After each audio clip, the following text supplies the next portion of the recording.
Hello, my name is Graham Hughes. Welcome to another episode of the NoFly Ninja Challenge. And today's challenge has been suggested by Hughes, and it is to try and get from Thailand to Australia without flying, or the USA if that's too easy. Now, funnily enough, probably getting to the USA might be a little bit easier than getting to Australia in this circumstance, because there are no scheduled vessels, no ferries or anything like that you can get to Australia. There's only cruise ships and there's cargo ships. So you'll be facing the same sort of problems whether you go to Australia or to the US. The big difference being, if you apply for an ESTA to go to electronic travel authorization, an ETA or an ESTA, if you apply for one of those for Australia before you turn up, you can turn up on a cargo ship, whereas in the USA, you can't. So let's look into how we could do this.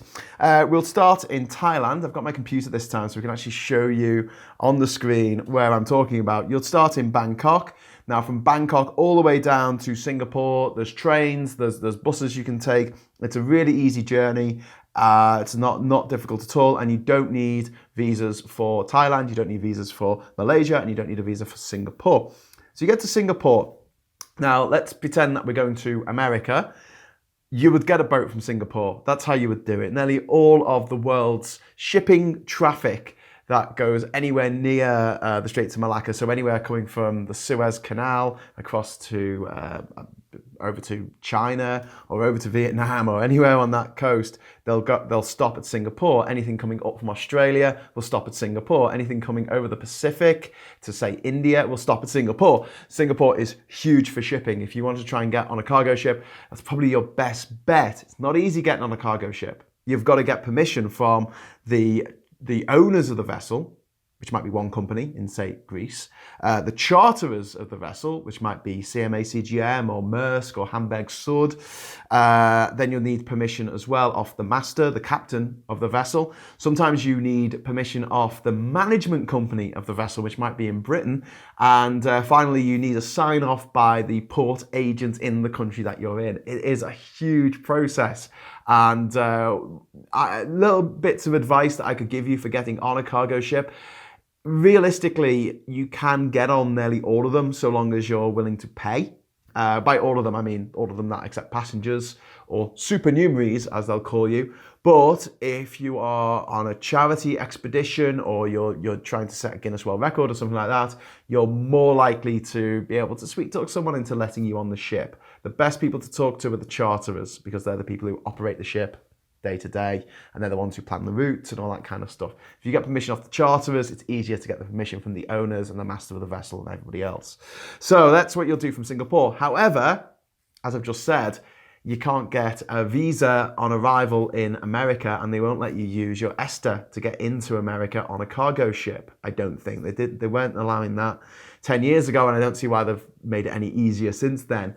So if you are planning to go to America, I would suggest that you get a ship that's going to Mexico or even Panama. A lot of ships pass through the Panama Canal. Obviously, you can jump off the boat in Panama. You get 6 months on your passport straight away. You don't have to ask permission, and you can travel up through Central America in just about 2 or 3 days and get into America that way. And as long as you cross over the border from Mexico, you don't actually even need an ESTA. True story. Okay, so let's say we go down to Singapore and we decide that we want to go to Australia instead. Now, this is a journey that I've done, and I know people who have done it another way. I went from Singapore to this island called Batam Island. You can see it. Now, Batam Island is part of Indonesia, so that's when you enter Indonesia, and you shouldn't need a visa to do that.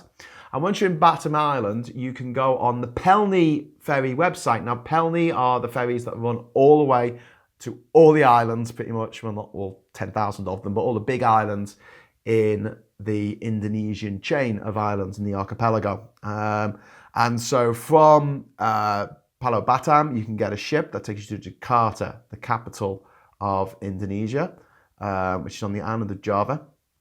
Now, from Jakarta, you can make a decision. Do you want to try and get into Australia via East Timor, or do you want to try and get into it via Papua New Guinea?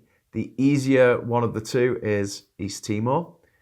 Realistically, if you can get a cargo ship or a cruise ship from Singapore, this will save you doing this bit. But if you can't, this is one way of doing it, and friends of mine have done this journey. So you get to Jakarta, then you take a bus to Surabaya there, and then down to this place called Banyuwangi. From there you can get a ferry, very frequent ferries over to Bali. From there you can get a ferry over to Lombok. To there you get a ferry over to Sumbawa. And from Sumbawa you can pass through Komodo National Park, stop off and see the Komodo dragons. And then you'll get to this long island here. It's marked on this map as East Nusa Tenggara, but actually that's Flores Island. And from Flores you can get a cargo ship that will take you to West Timor, which is the west side of the island of Timor. And then from there, you can quite easily get into Timor-Leste or East Timor. From Dili, there are cargo ships that go to Darwin. I'm just going to pull out the map here so you can see how close Darwin is. There in the top left, you have Dili, and down there you have Darwin. And if you look at the scale, that's 100 kilometers to what looks like about an inch. So it's not very far in terms of shipping. And that should get you to Australia from Thailand. Talking to people who run ships between Dili and Darwin, you might be able to get a small charterer who only has like a small ship, and you're more likely to get on one of those than one of the big, massive super containers. It's a lot less faff. You can deal with the people direct. They may be the owners and the charterers of the vessel. But it's a bit of advice. Make a contact before you go there. But don't turn up in Dili expecting to find a boat, because they sometimes take people, they sometimes don't. So don't paint yourself into a corner. Just get down to Dili, see if you can get on a boat. Before you get to Dili, see if you can get on a boat to Australia. No worries, mate. So your other option is from Jakarta is that you take the Pelni ferry, which goes to Sulawesi here, which is this weirdly shaped island in the Indonesian archipelago. And then from Sulawesi, you can take a ship over to West Papua. It stops in Sorong, and then it stops over here in Jayapura. So Jayapura is on the coast here. I'm going to circle it with the mouse. There's Jayapura. In Jayapura, there is a Papua New Guinean consulate. You need to get a visa to get into Papua New Guinea. And it's free. That's the good news. The bad news is it takes between 7 and 14 days for them to give it to you. But when you do get that, you can take a bus to the border and then get another bus to Vanimo, which is just over the border here. And you can get a ship from Vanimo, and that will stop in Wewak. And you can either take the same ship, I think, or get a different ship in Wewak.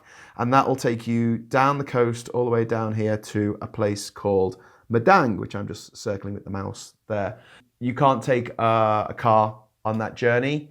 Papua New Guinea, it's an incredibly volcanic island, and they have landslides, they have tsunamis, they have volcanic eruptions. It's a jungle. You'll be passing the mouth of the Sepik River, which is like the Amazon of New Guinea.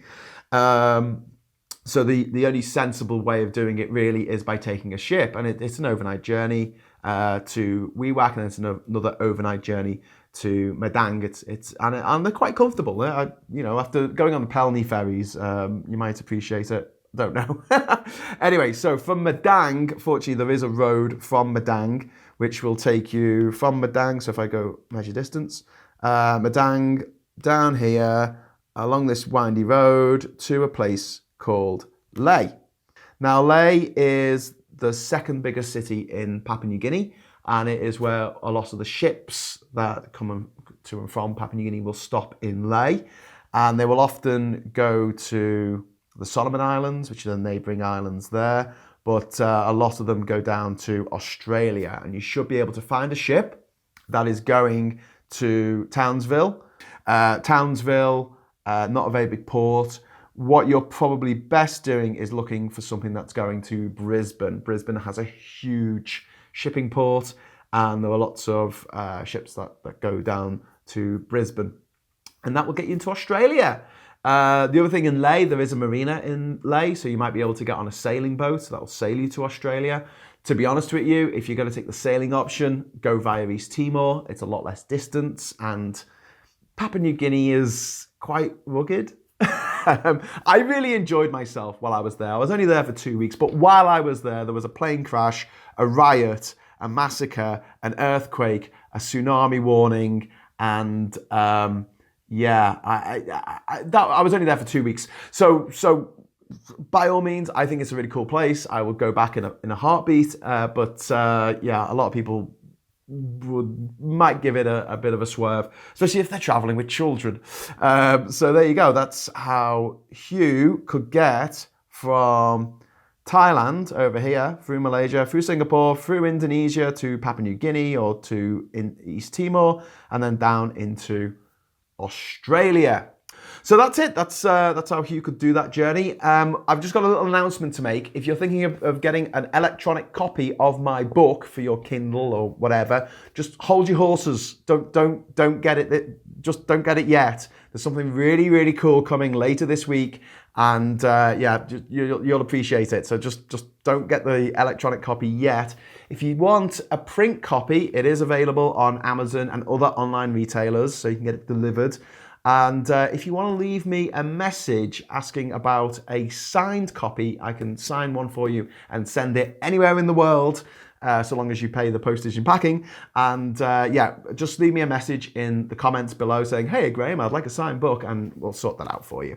So that's brilliant. So until next time, when we will be taking a journey from Pitcairn Island in the Pacific Ocean all the way up to Jan Mayen Land, or Jan Mayen Island, up in the Arctic. Yay, that'll be easy. Okay, so that's coming up tomorrow, and in the meantime, thanks for joining me. I've been Graham Hughes, the NoFly Ninja. Till next time.